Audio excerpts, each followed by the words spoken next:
Hari ini kita akan belajar kata adjektif panca indera.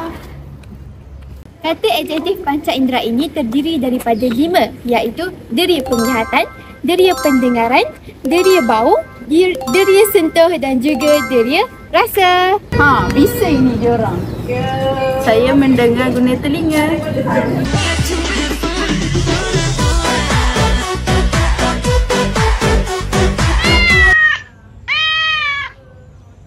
Busuk sungguh kucing itu berak. Tengok semua.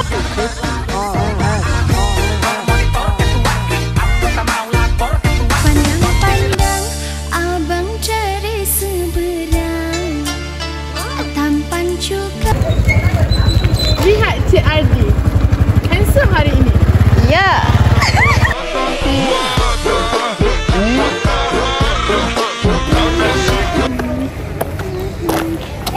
Aduh, sakitnya kaki saya. Keras sungguh batu ni.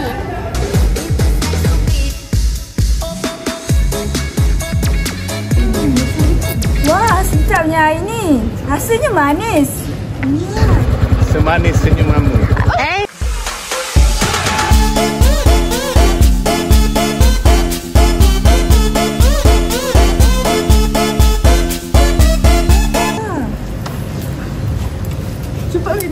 Oh, air ni pula rasanya tawar. Dia merasa air ini menggunakan lidah. Scooby-Doo.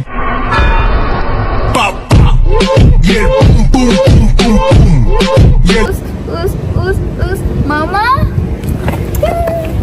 Sudahkah anda belajar? Sila komen.